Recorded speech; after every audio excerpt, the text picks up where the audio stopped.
Mikasa, tes cheveux, ils ont poussé, non? Tels sont les mots d'un jeune garçon aux yeux verts, promis à un grand destin, à une grande souffrance, mais aussi à une belle vie. Ce garçon qui, en 12 ans d'écriture, aura atteint tous ses objectifs, et qui, à de multiples reprises, aura été le fer de lance de l'humanité. Si moi, je me replonge 12 ans en arrière, aurais-je seulement pu imaginer tout ce qui allait arriver? Ouvrant ce premier tome et découvrant un univers qui aura su me captiver pendant toute une décennie, aurais-je imaginé un jour que ce jeune garçon aux yeux verts vivrait pareille aventure? Du chapitre 1 où il se réveille auprès d'un arbre, à un chapitre 139 où il lui fait face, comment ce garçon aux yeux verts, Eren Yeager, a-t-il, durant 12 années d'écriture, écrit un journal de bord à lui-même et à ses descendants? Comment l'attaque des titans, désormais illustre manga, et son auteur, Hajime Isayama, auront réussi à nous inculquer des valeurs comme la camaraderie, l'héroïsme, la suffisance et des émotions comme la peur ou le bonheur? Comment, en ouvrant ce premier tome il y a 12 ans, nous n'avons alors pas lu qu'une simple histoire, mais une véritable ode à la liberté? Plongeons-nous donc brièvement sur la fin d'une épopée qui en aura marqué plus d'un.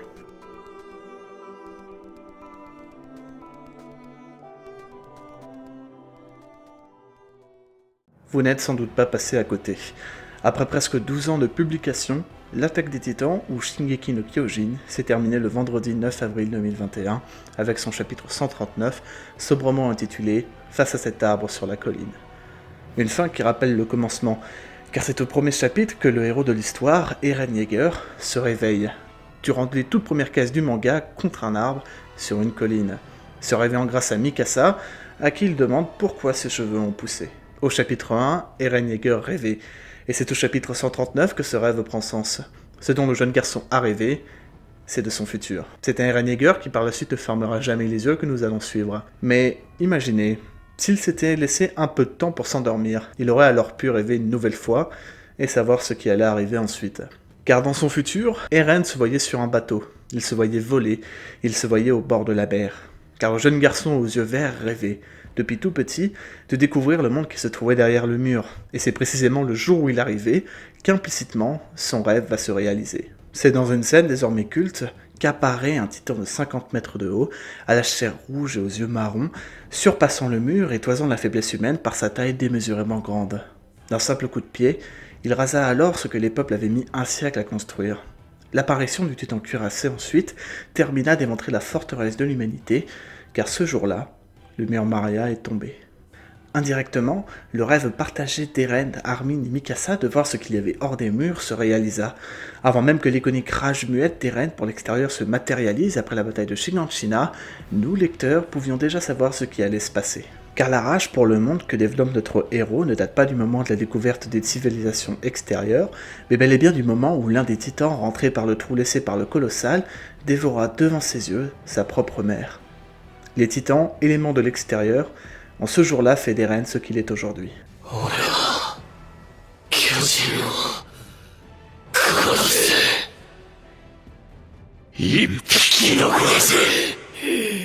Un Eren qui s'enrôla dans l'armée, aux côtés de ses compagnons, rêvant de porter les ailes de la liberté, de rejoindre le bataillon d'exploration.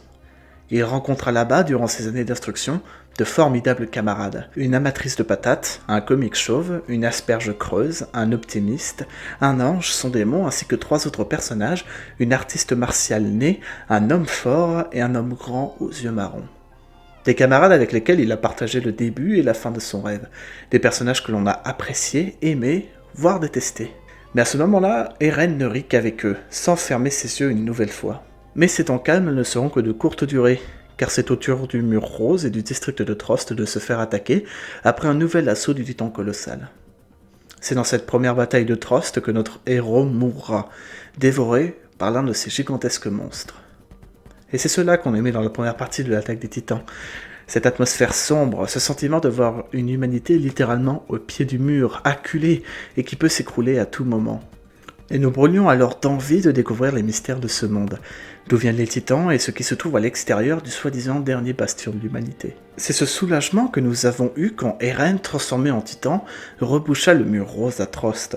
C'est cette tristesse que nous avons eue en voyant la mort de Marco et de tant d'autres camarades, tout comme c'est ce bonheur que nous avons pu ressentir lorsque Rico annonça la toute première victoire de l'humanité face aux titans. Personnage de l'œuvre ou lecteur de celle-ci, Nous sommes humains et nous avons peur des titans. Mais après Ren, quel ne fut pas notre désarroi de découvrir l'identité d'Annie, l'artiste martiale capable de se transformer en titan féminin et qui décima alors une grande partie du bataillon d'exploration, tuant au passage ses meilleurs soldats. Un sentiment de désarroi qui reste confronté à la fin de la première saison, lorsqu'Annie s'enferme dans un concours de cristal indestructible sans que nous n'ayons pu avoir une seule information concernant ses motivations et surtout son lieu d'origine.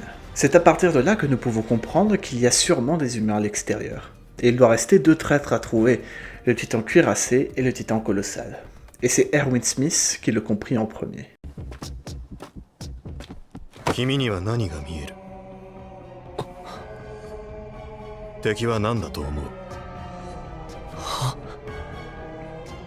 Mais cet ennemi, personne ne l'avait vu.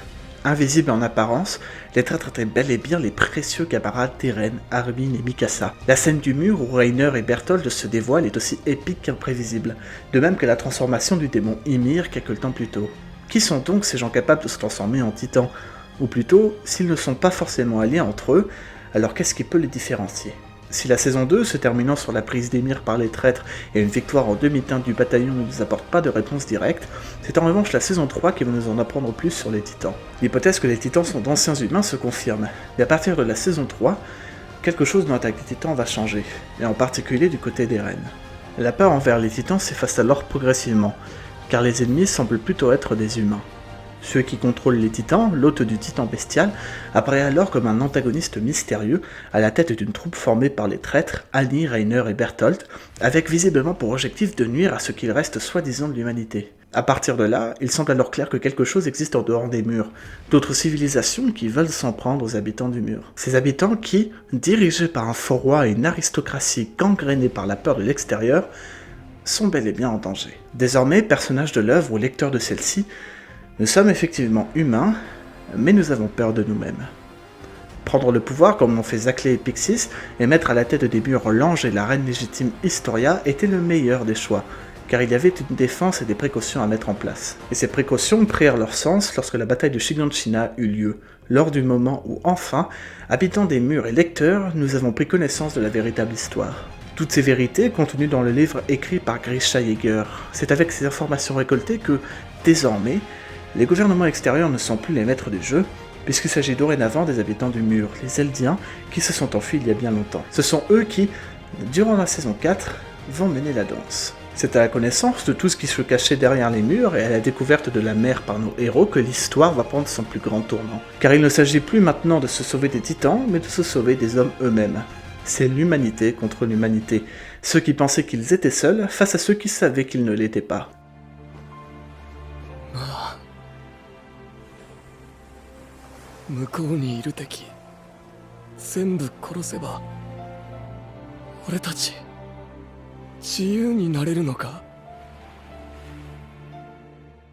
Ce qui pour nos héros devait être la découverte de la liberté n'est en revanche que le début d'un nouveau cauchemar et la continuité d'un autre. Tuer ou être tué, à ce moment-là, Eren Yeager avait déjà fait son choix. Et c'est pour cela qu'il va secrètement s'allier à son demi-frère, Sig, qu'il va prendre le pouvoir à la tête des Pro-Yeager et qu'il va se retourner contre le système et les ordres de ses supérieurs. Car il s'est mis à rêver de nouveau. Lorsqu'il embrassa la main de la reine Historia à ce moment-là, il avait alors compris tout ce qui allait arriver dans le futur. Alors, il a tout fait pour réussir. Il a pris sur lui. Il le voulait, pourtant il n'a pas pu, comme nous tous, pleurer la mort de Sacha. Il ne le voulait pas, pourtant il a dû frapper Armin et insulter Mikasa. Il ne le voulait pas, mais il a dû lancer le grand terrassement pour sauver le monde. À l'instar d'un Lelouch Lampe Rouge dans Code Geass, Eren Yeager a été le bouc émissaire de l'humanité, car héritant du titan originel. Après Ymir elle-même, il y a 1000 ans, c'était à son tour d'endosser le péché de ses ancêtres, et par sa seule existence, de réduire celle des titans, pour oublier ce pacte fait avec ce mystérieux démon déguisé en dieu, qui fit donc ce jour-là d'un sinistre pouvoir. Eren Yeager va s'attirer les foudres du monde entier, à commencer par ses amis, Connie, Jean, puis Armin et enfin Mikasa, de ses supérieurs comme Levi ou Hansi, et surtout de ses ennemis, Mar et Eldiens. Dans le seul but d'être le seul à représenter la haine, il lancera le grand terrassement et l'éradication du monde. Non pas en désespoir de cause, mais parce qu'il avait confiance. Il avait confiance en ses camarades, plus que des amis. Il savait qu'il réussirait à l'arrêter, car en le tuant, cela tuerait aussi les titans. Anciens ennemis désormais alliés, tous vont s'unir pour arrêter un Eren Yeager difforme qui ne gardera de son ancienne apparence, que ses yeux verts si singuliers, et il chargera le soin de sa mort à Mikasa Ackerman, dont il se révélera à la toute fin amoureux. C'est elle qui a eu le courage de sauver l'humanité, et le monde ne retiendra sûrement que l'acte héroïque de Mikasa, sans prendre en compte le sacrifice d'Eren Yeager qui, durant 12 ans d'écriture, sera passé du parfait protagoniste au parfait antagoniste. Finalement, Eren n'aura fait que suivre son vœu d'exterminer les titans, et il s'est vu y arriver dans son rêve. Il connaissait à partir de là son futur. Voilà pourquoi il demanda à Mikasa si cette dernière s'était laissé pousser les cheveux, car là est le dernier souvenir de son futur. Il est alors tué par cette même personne qui, adulte, avait les cheveux courts. À cette œuvre captivante, épique et touchante, gravée dans l'histoire des mangas et des animés, nous ayant montré des scènes aujourd'hui totalement cultes et des personnages charismatiques et attachants, nous pouvons parler d'une fin qui, sans plaire à tout le monde, termine d'une belle manière l'attaque des titans.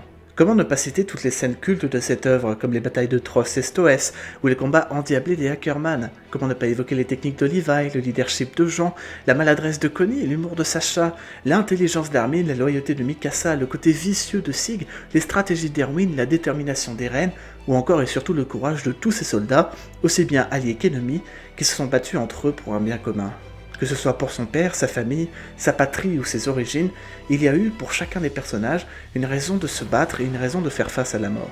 Une raison de faire face aux titans, puis aux humains. Ce n'était peut-être qu'une histoire comme les autres, un destin parmi d'autres où personne n'est épargné, mais où il existe un dénouement heureux, où l'horreur qui captivait lecteurs et spectateurs s'est transformée en bonheur qui nous apaise.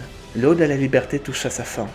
Mais au final, cette liberté que cherchaient nos héros, était-elle vraiment celle de découvrir les contrées lointaines du monde, un lac infini ou une étendue de sable chaud? Peut-être qu'en fait, la liberté à laquelle ces 3 enfants de Shiganshina aspiraient, c'était celle de pouvoir choisir leur destin. Merci, Hajime Isayama.